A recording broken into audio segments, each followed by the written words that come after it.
good morning, good afternoon, good evening, wherever you may be.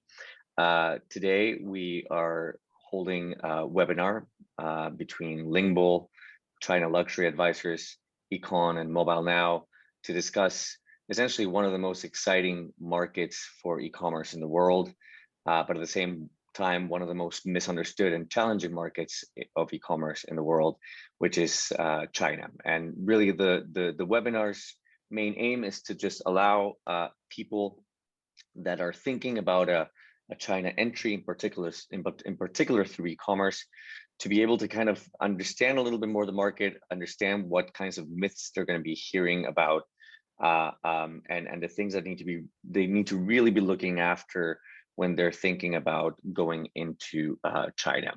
And with us today, we have our panelists, which I will introduce one by one. First, I want to introduce Renee Hartman. She is a co-founder of China Luxury Advisors, which is a luxury consulting business that really helps companies in the retail, luxury, and travel sector in entering the Chinese market. Renee has worked with China for a very long time, like over 20 years now in the China market. Understands the consumers in China very well and how to position brands there as well. Very along the same lines of expertise, we have Julien Gobert as well. He is a partner and Asia CEO of Ykone, which is a creative and tech digital agency, which is also dedicated to the luxury, beauty, fashion, travel space. Their key kind of expertise as well lies in more of like the influencer marketing expertise. And he has a lot of experience as well in China with luxury and brands, worked for Hermes for a very long time, and has been in the digital space in China for over a decade. Then we have with us also Thomas Meyer. He is co-founder of Mobile Now. He has over 20 years of experience as well in really kind of building cutting edge mobile platforms and applications, and has had a career between London, Singapore, and China, but more than 14 years of that career have been in China, like dealing with, again, very, very high-end brands, including like brands like of the LVMH type and Richemont type, as well as smaller independent brands like Leica and Sweaty Betty that have like gone into China as well. And we also have Carmen Wu.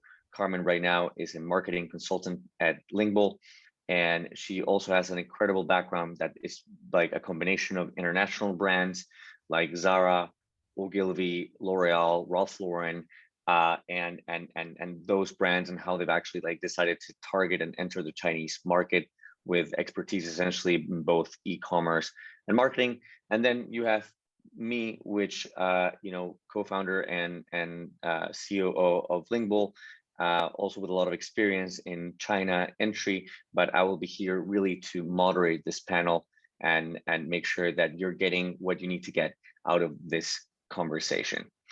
There will be a chance for you to ask questions, and we obviously invite the audience to put their questions in the Q&A section. So if you do put questions on there, I'll try to make sure that the panelists do address them. And also during the conversation, there will be a couple of poll questions for the audience that we will put out there so that you can let us know what you're thinking on a couple of topics. And then we will address those questions with the panelists ourselves. So without further ado, I want to get started with the questions. And just so the audience understands, the questions were kind of like picked by us and the panelists, just to make sure that we were addressing the common questions that we keep hearing about all the time by our clients and also by our potential clients. And we thought that those were the collection of questions that were the most important for you as an audience to actually hear. So starting with the first question, we want to start on a positive note, looking at the amazing market that China is and the opportunities that the Chinese market has. And I guess straightforwardly is, what are opportunities for brands that are considering entering into the Chinese market right now? And first, I will start, I guess, addressing the question with Carmen. If Carmen, you can share your views on the opportunities for brands considering a China entry. Yeah, for sure. Hi, everyone. My name is Carmen. Thank you so much for the question. I'm sure today and everyone attending the webinar wanted to do the business in China or at least planning to enter China market at some point. So I'm sure many of you guys know China is an attractive market with its 1.4 billion of population and 60% of e-commerce penetration.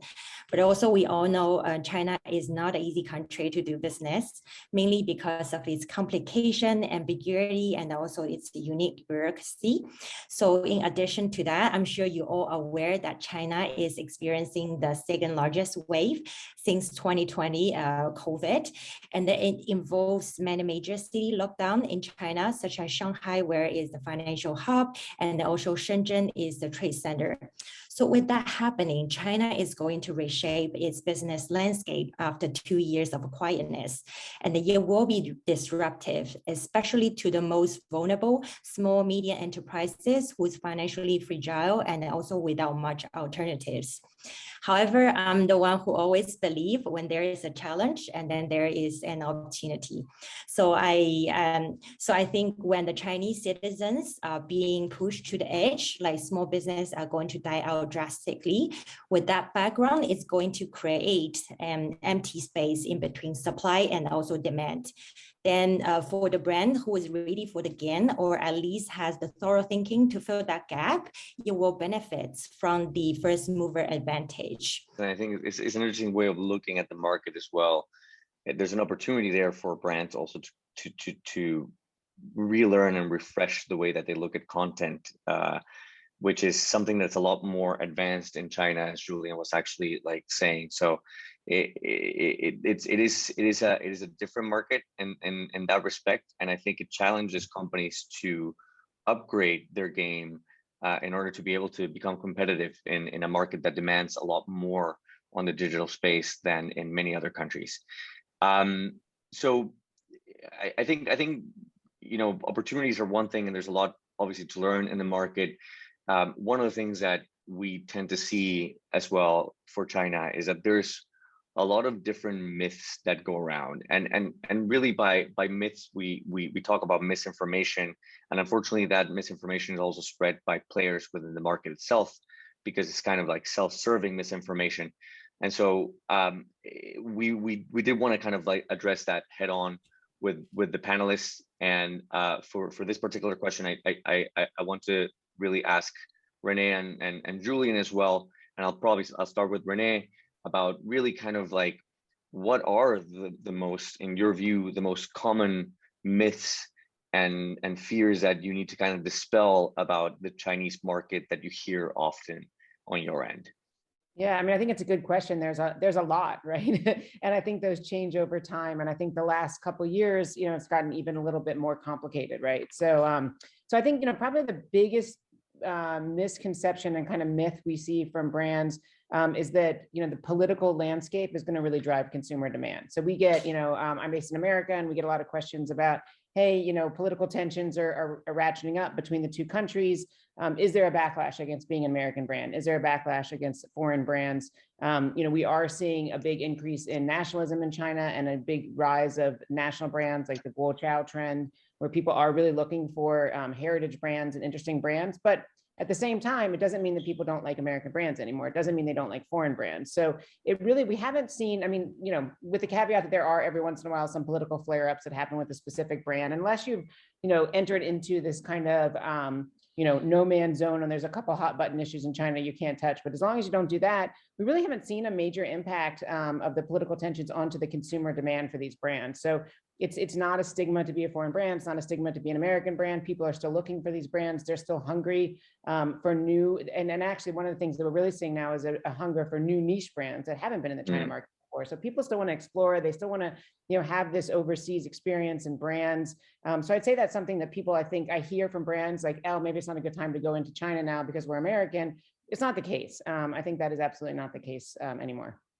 Yeah, that makes a lot of sense, and I think we talked about this before. I think also with even potentially more like hotter topics like Japan, right, where there's a lot of history there of like potential conflict between the two countries. Even then, I mean, even with Japanese brands, you don't really see that playing too much of a role in affecting like a brand's ability to go into the Chinese market. The Chinese consumer still actually looks for good products and good companies, regardless of the background of the company. So yeah, look at Uniqlo for that. I mean, it's a mass brand in China, very Japanese, exactly. and it's extremely popular. It's outdone all the rest of the fast fashion brands.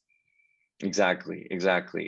And before we continue with Julian's point of view on this point, I did want to kind of like put it out there for the audience. We're going to put a poll question right now. And when you see it pop up in your screen, please select one of the answers. It really is like, what do you think out of these is the most common myth that companies have like in their minds about China? You know, you see the answers there. The great thing about China is how quickly you can turn a return on your investment. The second one is localization of your web shop will be sufficient to reach the Chinese market. Third, as a foreign brand, it is easier to stand out in China than in other countries.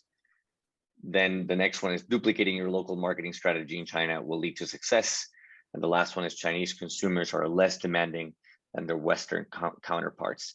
So if you can please take like 30 seconds voting on what you think is the most common myth that companies have about China. We really want to see what you think and then compare it to some of these answers that our panelists. I guess the one that people thought was the biggest myth with 50% of the votes is duplicating your local marketing strategy in China will lead to success. The thing that we typically see when entering different markets, and in particular a market like China, that, as you were saying, the demographics tend to be quite different just simply because of how the population of China has developed. You almost have to rethink about how your brand is and what the meaning of your brand is, because what you think of your brand, and brands typically think, okay, well, we have control of what we know of the brand, right? But really, it does require a bit of like a rethinking of how you're gonna position that brand again in a different type of market. So that's obviously something that's really important. And Renee, I think, I mean, you probably have other ones, so I do want to come back to you. Like what else do you think would be one of those myths that is important to dispel? I mean, I think one of the key areas we see brands really struggle with is the risk around China, right? So I think people perceive that there's a huge risk to entering the market.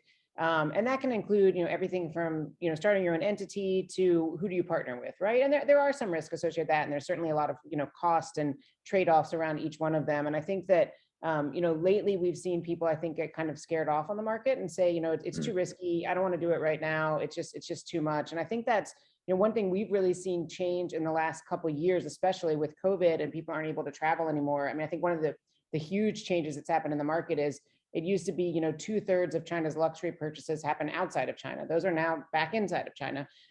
So that's been a big change. And we've seen cross-border e-commerce really take off as a result. So consumers are wanting to go in, they are wanting these brands that are not available in China. They want that access they can't get from traveling. And it's a great way for brands to enter the market without any risk, right? In a certain way, you don't have an entity, you don't have to have anybody who's you're connected to from a local partner perspective. So we are seeing this, I think, real trend towards risk management. And this is one of the key ways we're seeing brands kind of tackle this when they do have this, conception that it's going to be very risky to enter the China market. And they're a little bit concerned about making this. This is a great way for people to kind of take that first step, test things out, and then decide, how much more risk they're willing to adapt as they go into the market. Right. Yeah, that's absolutely right. And I think there's a perception that it is a really risky market, which in some ways is actually true. But risk comes with opportunity. It seems like we're kind of focusing on some of these things that are potentially negative, but at the same time, it's really where probably the most misunderstandings happen in China, because China is typically perceived as a place of a lot of opportunity where brands can make a lot of money. But with that comes a lot of like the other side and the realities of the market. And that's really what we're trying to do here. So I do want to shift now to Thomas and Carmen for the next question. And the next question is really, in your view, what trends or upcoming challenges, in particular in the e-commerce space, are you seeing in the horizon for companies for China? And I'll start first with Carmen. Yeah, for sure. I see a lot of challenge with upcoming China online regulations. So I'm sure probably most of you guys have heard about the new e-commerce law around 2019. So this e-commerce law regulates all the e-commerce practice across all operators in China. But also at the same time, there's a new PIPL, Personal Information Protection Law, is taking effect from November 21st in China. So this is the first legal attempt in China to define how personal information is regulated, which is also including how data storing, how data transferring, and also how data processing. So I think it's going to be the game changer for data security in China, because it will directly define how brands is going to invest on e-commerce, on data, and also how they're going to invest on the data infrastructure in China. Also, it will add additional layer to China's complexity. So I think given that layer of legal registration, I think China will no longer be the low-hanging fruits for most of the brand. And then I think it's also even more important to find the right partner who has the right knowledge about it and to work together. So I'm sure Thomas, you have something to add on. Yes, I was wondering when you will start to ask me a question in this webinar. Thank you. So my turn to say hi to everyone, and thanks for joining us. So, okay, so I completely agree that, in China, speed kind of pace of things, the regulatory challenges have been particularly hot topics in the past couple of years. I want to say couple of months. I mean, what's happened in China, it's kind of similar to what happened in Europe, right, with GDPR, except we had 2 months to get compliant when Europe had 2 years, right? So it's extremely fast-paced towards regulatory challenges, but I don't think these challenges are actually that hard to overcome. There are always ways, and as you mentioned, I agree, Carmen, the partners play an important role. But from my perspective, the larger I would say trend and both a challenge as well as an opportunity has been the rise of WeChat mini programs. So WeChat mini programs in China have been, to me, the biggest revolution in the past 4 years when they came about. They're really enabling brands to be much more in control of their China entry strategy. And the challenge there is really related to also understanding those massive changes happening in e-commerce. First, e-commerce was really a Tmall and marketplace, and it still is in many aspects a marketplace market for China.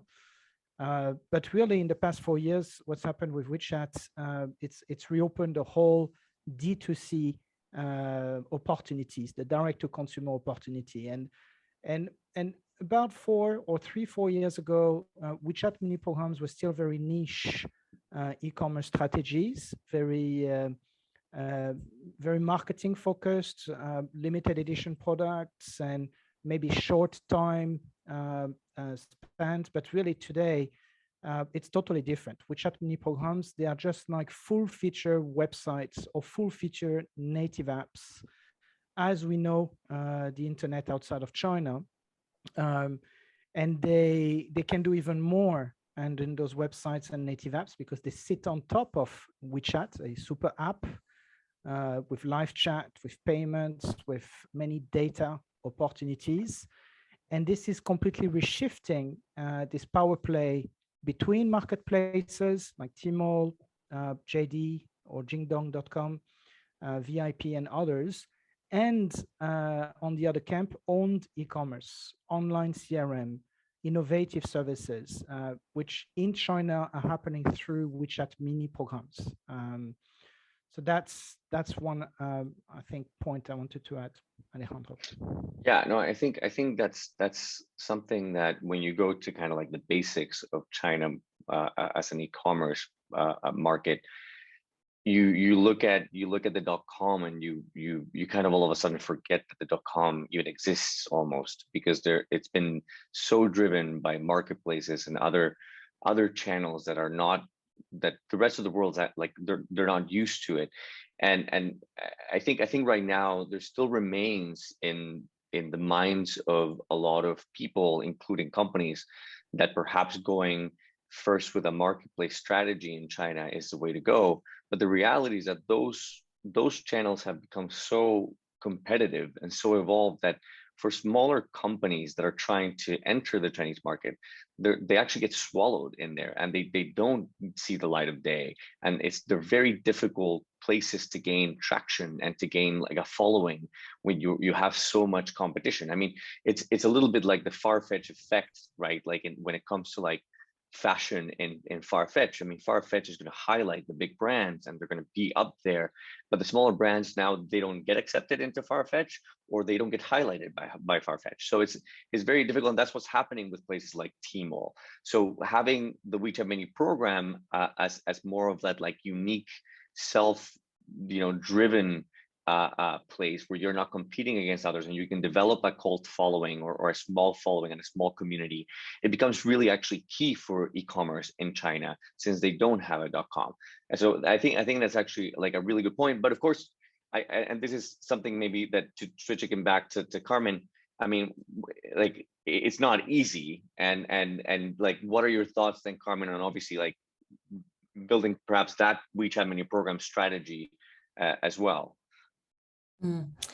I think yes, I think building mini program building mini program, that's definitely is the focus for the brand, because it's more single-minded, whereas the marketplace has more complexity, and then you compete with the other brands. But also the other parts of the challenge that I really want to raise up is about the return of investment. For sure, when you're having a mini program, it's a huge investment, and then we all know that in the past 10 years, China became one of the biggest digital economy, which just means there's more and more brands going to China and invest in digital. So which just means over the 1 billion of netizen, it's also a matter of size, but also about it's a lot of competition in terms of innovation and also disruption. So you can see from not only the mini program, but also our mini channel, also social commerce, also live shopping, live streaming, and also smart retail.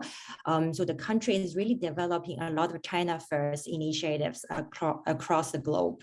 So however, out of all those investments, I read some of the survey, only 40% of the digital investment are traceable investments in China. So it's just really unfortunate. So it's really emphasized like if your return of investment is not able to trace, so it's very important to find the reliable partners, and then so the reliable partners will give you a more systematic vision. So you might be very disappointed in the beginning of your investment in the 1 or 2 years, but I think we're not gonna tortured by the risk from the beginning, because China is about a long run, and also it's about building the business resilience, and also steering the business from a more sustainable trajectory. So I think that's the other challenge from my experience. I really want to share with the brands, because if you're working, you want to do business, or like you want to do the digital activations in China, I think also the patience and also determination is quite important for them. Yeah, I think the internet, I mean, and especially for like those who have not done business in China and they've done it elsewhere, has spoiled us in being able to trace very directly like the return on the dollars that you're putting out there, because of the marketing platforms that people are used to using. In China, that sort of goes out the window, and it is a bit murkier, and that's why long term is really important too. And Thomas, going back to you again, because I do want to kind of really go back to the topic of Tmall versus WeChat, which is a very, very common question by companies, and I think it is misunderstood. I've addressed a little bit of the issue, but from your point of view, because this is really your area of expertise as well, like what's your view between the two type of approaches? Yes, thank you, Alejandro. I think it's actually a complicated topic, but to keep it super simple, I think it's fair to say that you couldn't do a China entry strategy a few years ago without Tmall. And this is still, unfortunately, I think still a myth and misconception that it still is the case today. I meet very often a lot of retailers and brands that have tried to come into China recently in the past 2-3 years, invested a lot of money onto Taobao or Tmall Global, and had basically burnt all of their China entry investment cash pretty much for nothing, because Tmall has evolved into this very huge platform where there's so many products, and it's so expensive and hard to make yourself heard into that ocean of products. And in the end, it's really a marketing investment. It's a marketplace investment.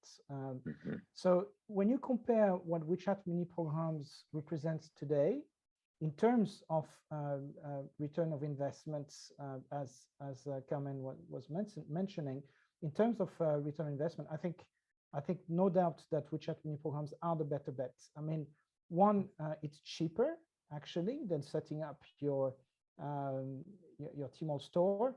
Two, it's your home. You're in control of your data. You own your customer data. You own your positioning. You can modify and enhance the features that are really on demand, that are really helping your customers.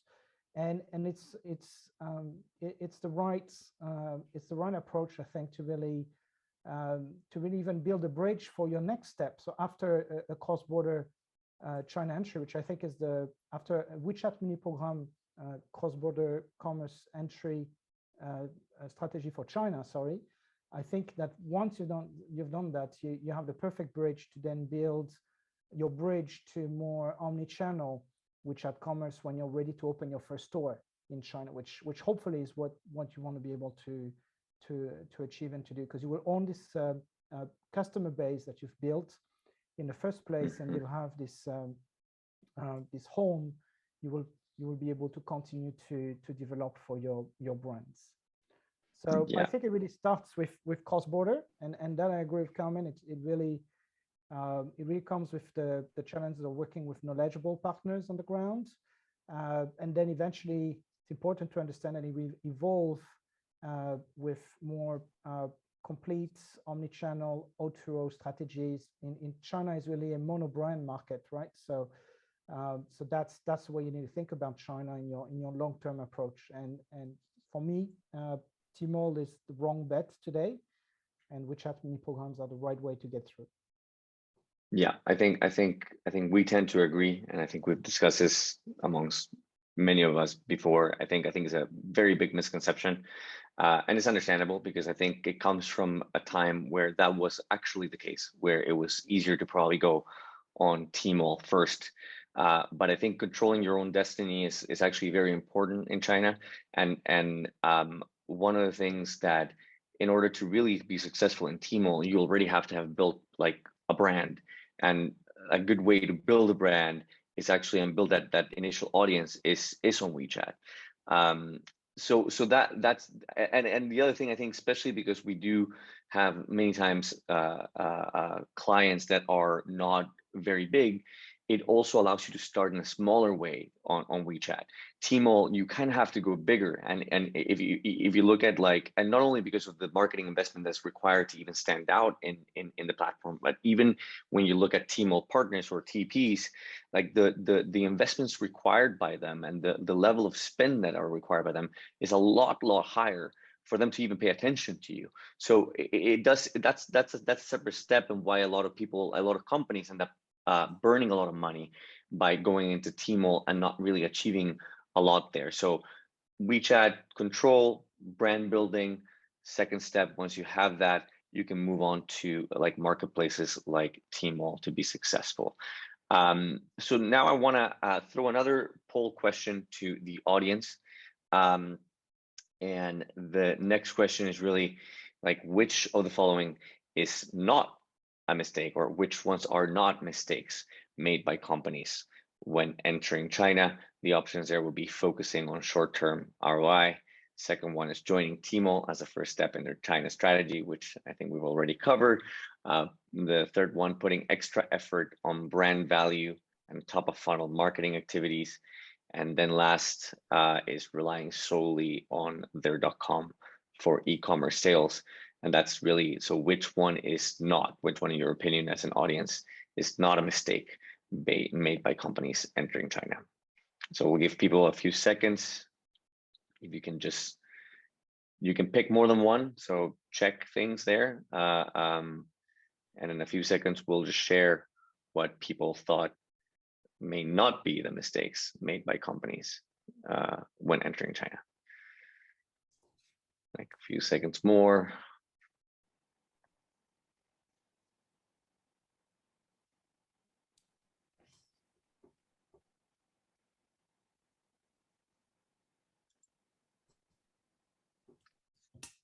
All right, I think we have the answers, and the answer that the audience thought, that 75% of the audience thought was actually not a mistake, was putting extra effort on brand value and top of funnel marketing activities, which is actually, yeah, the correct answer. But I do want to kind of like take the opportunity to ask about the common mistakes.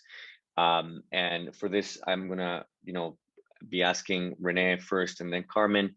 In your view, what are those common mistakes made by companies? And if Renee, you can give us one, would be great. In your opinion, what is the most common? Yeah, I mean, I'd say number one on the poll is the most common, right? Which is focusing on short-term ROI. I think that's something that, brands feel like, hey, China's a big market, it's growing, it's really attractive. I'm going to go in and I'm going to be able to kind of, from the first step, start to generate results. And I would say probably the most common mistake we see is underinvestment in the market. And I think that's something that, it's tough, it is an investment, but, I have heard lots of brands who say, hey, we're up on Tmall, but we're not getting any traction. What do we do? So we spent all this money to get up and running. We built it, but nobody came. So I think that's something that we see time and time again, that brands just kind of get in and they sort of just flounder. So I think it's really, making that commitment that, driving consumer demand is the most important thing you can possibly do in China. And once you have that, everything else you can kind of figure out. So I would say kind of this, the ability to look, short and long term, and kind of just being able to not be too, not underinvest in the China market. Right. And I mean, I know that this is just kind of like a small follow-up for you, Renee. I know that this is like, it's kind of hard to put into numbers, because for every brand, the path into China is a little bit different.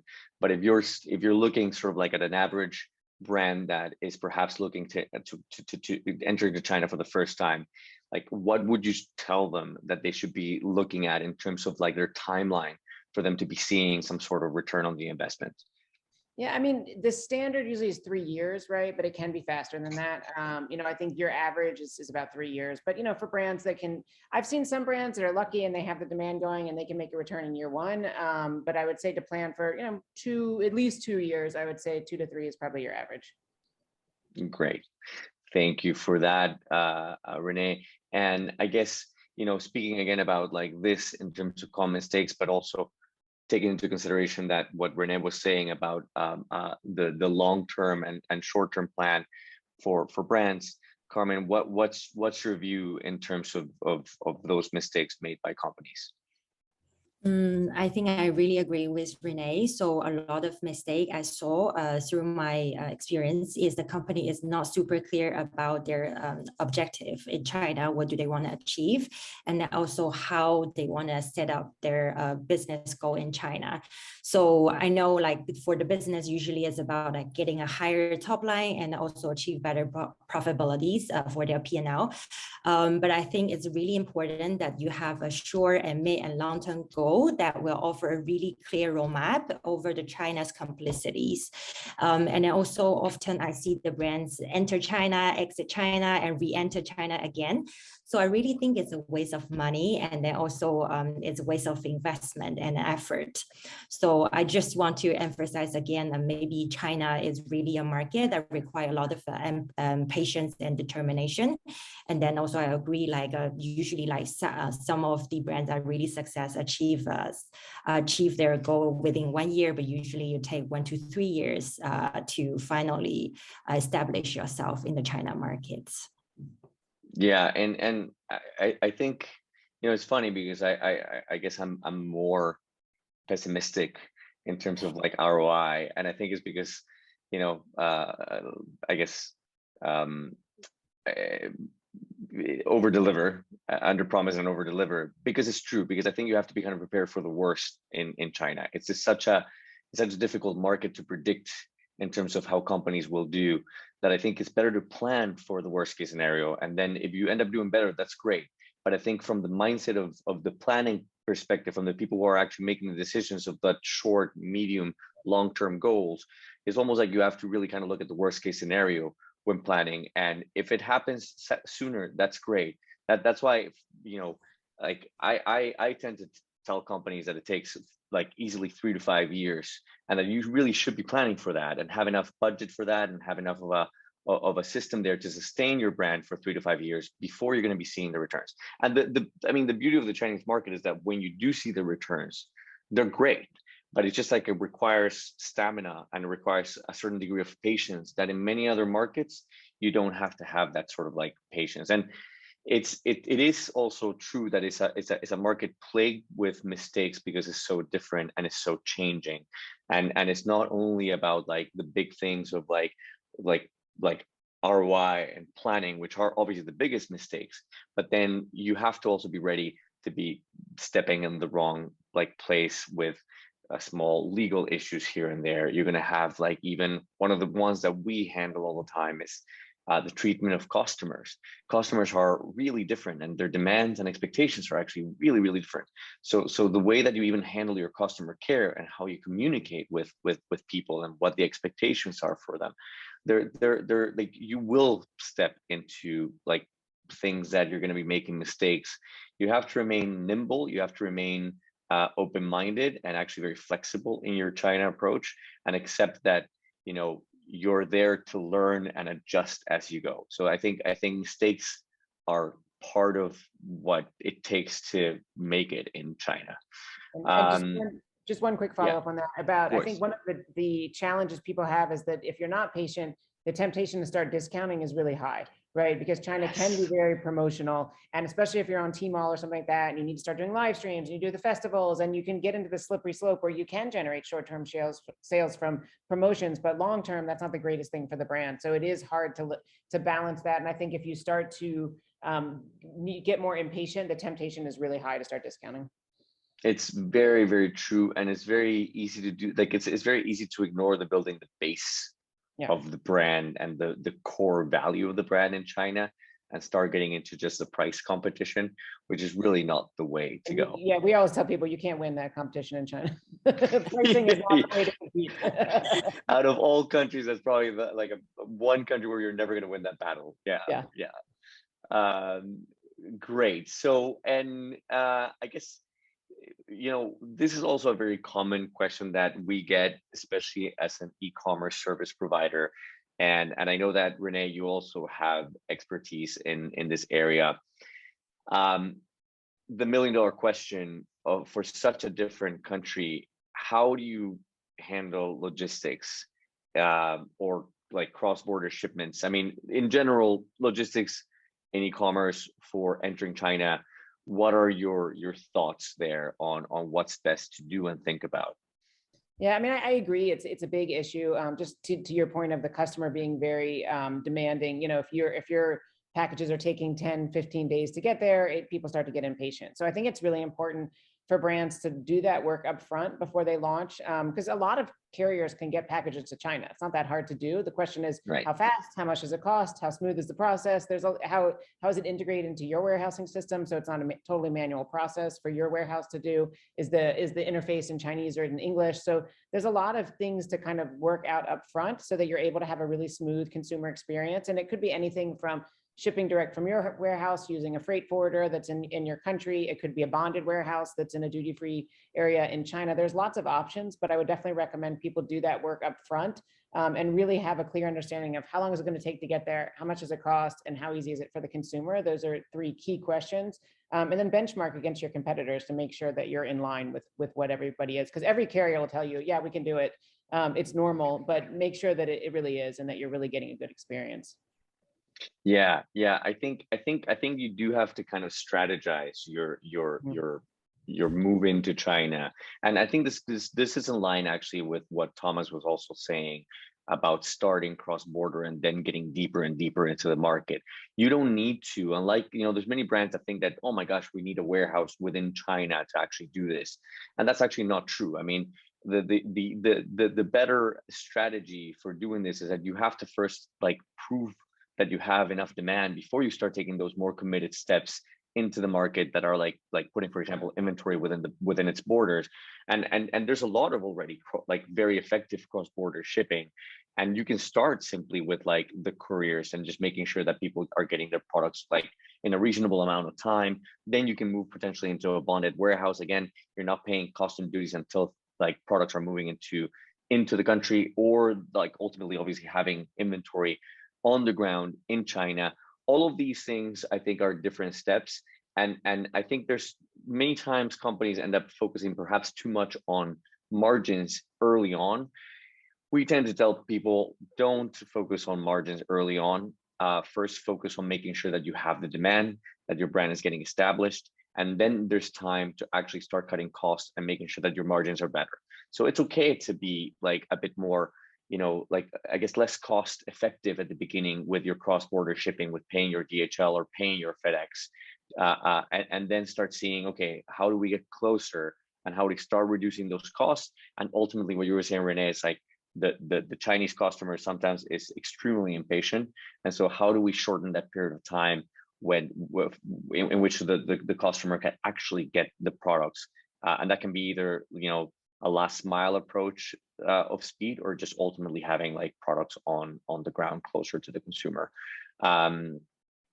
Great. So I think the last, we're running out of time. We're coming up to an hour, and the last question that I want to ask each one of our panelists is really, what in your view is the most important piece of advice that you would want to give the audience and the companies that are thinking of entering the Chinese market, especially via e-commerce? So just think of the one thing that you think is the most important to remind people. And first, I'll start again, I guess, Renee, we've been talking, so why don't you go first with your piece of advice? Yeah, I just would pick up on I think what you just alluded to, which is, getting the consumer demand right is the most important thing you can do. All of this other stuff, logistics, platforms, all this stuff can be worked out. You just really need to make sure that at the core, the consumer wants your brand, they want your product, and it fits with what they're interested in. So I think that's the key piece to really tap into that demand creation, create the excitement with consumers, and figure out what of your brand and what of your products are going to sell in the market. There's no point in shipping inventory into the market until you know what's going to sell. So really, spend the time up front on understanding the consumer and getting the demand generation. Yeah, makes sense. Carmen, what is your piece of advice? I want to further articulate on the localization. So a lot of people are thinking about localization means translation, speaking the local language, but also you will notice that there's across e-commerce, there are actually a lot of business driving the business through the campaigns and also promotions. So I think it's very essential for the business owner to have a right balance between promotion and also keep the authenticity of their brand. So in fact, building a stronger brand will also provide more business resilience and also profitabilities. And then also deep down myself, I really believe actually Chinese consumers appreciate the brands that has a stronger brand DNA. So the point I really want to say is of course, e-commerce driving by the coupons and then promotion and discounts, etc. But I think in the end, you still want to sell more of your brands online to the end consumers. Great. Thank you so much, Carmen. Thomas, what is your one big takeaway? Uh, to keep it really short, given time flies, and risking to repeat myself, but to make it really clear, I really think that the times where Tmall were the place to start with are gone. It used to be the case. We're really talking a much higher cost and a lot of ROI risks when we're talking about Taobao and Tmall Global these days, from feedback that's collected across the board from brands looking at China entry across the world. So go for your WeChat mini program commerce strategy. It's the right short-term approach, and it's the right approach to bring you to the next steps as well. So short-term, long-term, in terms of integrating to your clienteling, offline, and loyalty in the future. So that's more from a platform thinking perspective. Thank you, Alejandro. Great. Thank you, Thomas.